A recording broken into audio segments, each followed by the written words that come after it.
Allora, i paesi europei hanno preso una posizione critica rispetto alla guerra nell'Iran, se ne sono chiamati fuori, hanno detto non è la nostra guerra e l'hanno presa per motivazioni di tipo economico, di opportunità politica, legittime. Ma accanto a queste posizioni, diciamo di natura, di politica nazionale, hanno anche addotto come motivazione qualcosa di più alto, il diritto internazionale. Innanzitutto la posizione dei paesi europei ha riguardato paesi di colore politico diverso: Spagna di sinistra, Italia di destra, la Francia di diciamo centro-liberale e centro-sinistra Inghilterra e centrodestra Germania.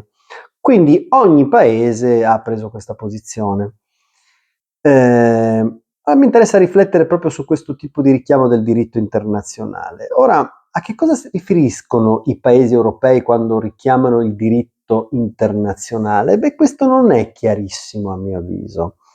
Innanzitutto con Stato di diritto facciamo chiarezza sui termini, ci si riferisce alla separazione dei poteri, ai diritti inalienabili dell'uomo, che ci sono in Occidente e nei paesi che guardano per lo più a Occidente. Non sono presenti questi principi nei paesi dittatoriali, nelle autocrazie. E quando si parla di diritto internazionale si fa riferimento agli organismi internazionali, l'ONU, che è nata nel 1945, sulle ceneri della Società delle Nazioni, che era nata nel 20, se non ricordo male, dopo la Prima Guerra Mondiale, tentando di creare un organismo che però ebbe vita breve, proprio per la sua complessità, internazionale, per cercare di evitare con una sorta di equilibrio mondiale un altro conflitto mondiale. Questo invece nacque con l'ONU, quindi un organismo che aveva una funzione di equilibrio, di impedire che nascesse un terzo conflitto mondiale, e quindi un intento assolutamente condivisibile, chiaramente. Chiaramente le perplessità c'erano fin da subito, proprio perché, per quale motivo? Perché chiaramente questi organismi internazionali, come ben sappiamo, uniscono paesi dalle culture politiche molto diverse, per certi aspetti contrapposte, con valori diversi, e quindi stabilire un insieme di norme che ci sono e di prassi che ci sono, ma condivise, è molto difficile. Soprattutto c'è un rapporto tra una norma che c'è magari e l'applicabilità di questa norma, e questo è ancora più complesso. Quindi attenzione, rapporto tra diciamo, come dire, diritto formale e materiale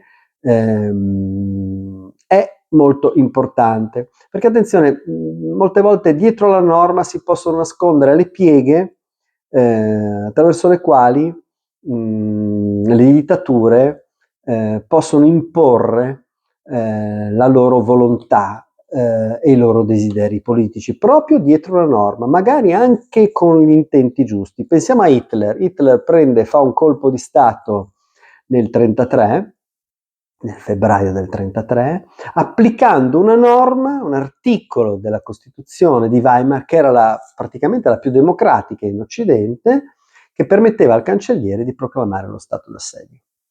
Una norma di una Costituzione democratica. Attenzione, attenzione, perché, ripeto, tra aspetto formale della norma e aspetto sostanziale della norma, materiale della norma, ci deve essere una relazione stretta, altrimenti, e dei valori condivisi, altrimenti si intersecano delle pieghe pericolosissime.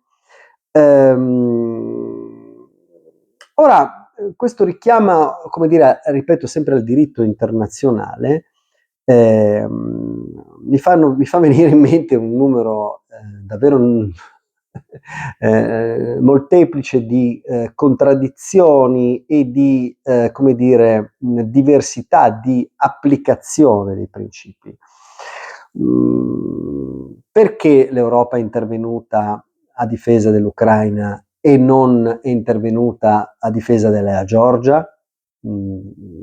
Ad esempio, proprio sono uno tra i 1000 esempi che potrei fare, no? Valutazioni, immagino, politiche diverse, appunto, non la norma. Perché l'Europa e gli Stati Uniti sono intervenuti nel conflitto jugoslavo, in Bosnia nel 95, per impedire il massacro in atto della popolazione bosniaca, sostanzialmente nell'est della Bosnia, e porre fine al conflitto in Bosnia, e perché poi è intervenuta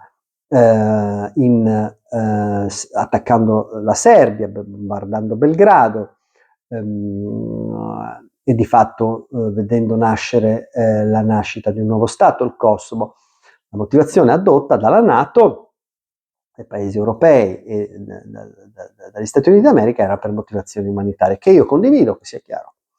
E perché la NATO non interviene in Iran per difendere la popolazione iraniana dal massacro, dai 100.000 morti in questi giorni e altrettanto seguiranno nei prossimi giorni? Perché non interviene? Immagino che non rispetti una norma, ma che faccia delle valutazioni politiche di tipo diverso. Allora, insomma, quando si parla di diritto internazionale, che cosa si intende? Non è chiarissimo. Oltretutto l'Organizzazione delle Nazioni Unite ha dei principi che dovrebbero essere condivisi, tra cui il rispetto della vita umana. E allora, quali sono le soluzioni dei paesi europei, della Spagna, dell'Italia, della Francia, della Germania, per il massacro in atto, per la repressione in atto nell'Iran? Pratiche però, no? Non parole al vento. Quali sono le soluzioni proposte dai paesi europei per fermare la politica guerrafondaia dell'Iran nel Medio Oriente? Soluzioni pratiche, non a parole. Insomma, attenzione alla distanza pericolosa tra forma e contenuto del diritto. Io penso che le organizzazioni internazionali abbiano un senso, possono avere un senso, ma l'ONU è diventato un ente iperburocratico, inefficiente, molto spesso uno stipendificio, che appunto ha 193 paesi, abbiamo detto, con valori e sistemi politici diversi.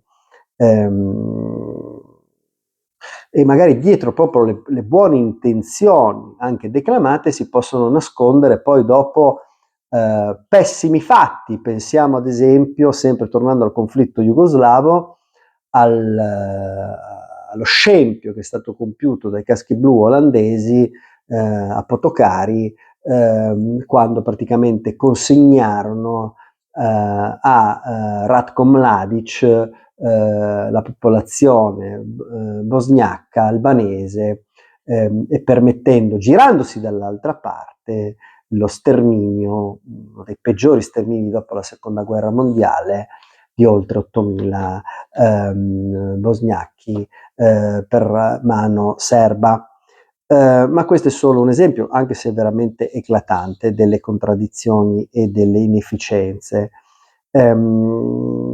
Insomma, la politica è fatta di valutazioni, però attenzione, da parte mia nessun relativismo politico-culturale, tutt'altro. Io ritengo la libertà, la liberal democrazia un sistema di valore superiore, ampiamente preferibile alla violenza e alle autocrazie e alle dittature, quindi assolutamente nessun determinismo storico anche. Perché? Perché attenzione, ci sono diffuse delle correnti di pensiero, di letture geopolitiche, che spiegano la storia, anche in Italia, anche in noti giornali, come blocchi culturali, imperiali, che tu più di tanto non puoi toccare, che tu devi in un certo qual modo rispettare, no? In quanto blocchi, come dire, storie imperiali, antropologiche e economiche, che è un ragionamento che io rispetto, anche che va sicuramente preso in considerazione, che non denigro. Però, leggere la storia esclusivamente per blocchi deterministici è un grave limite. Punto numero uno. Punto numero due, tutte le identità culturali nazionali che non rientrano nei blocchi cosiddetti imperiali o nazionali devono essere assoggettati? Mm? Mi riferisco soprattutto a coloro che addirittura imputavano all'Europa e agli Stati Uniti d'America la reazione russa dell'invasione dell'Ucraina, no? Insomma, la storia non è deterministica per noi liberali, per il principio liberale dello Stato, ma uno Stato la storia deve affermare con forza la libera autodeterminazione dei popoli. E allora gli organismi internazionali, il diritto deve affermare questo principio, che deve essere il punto fermo del diritto, cioè la libera autodeterminazione dei popoli. Questa c'è in Iran? C'è in Iran? È questo il diritto internazionale?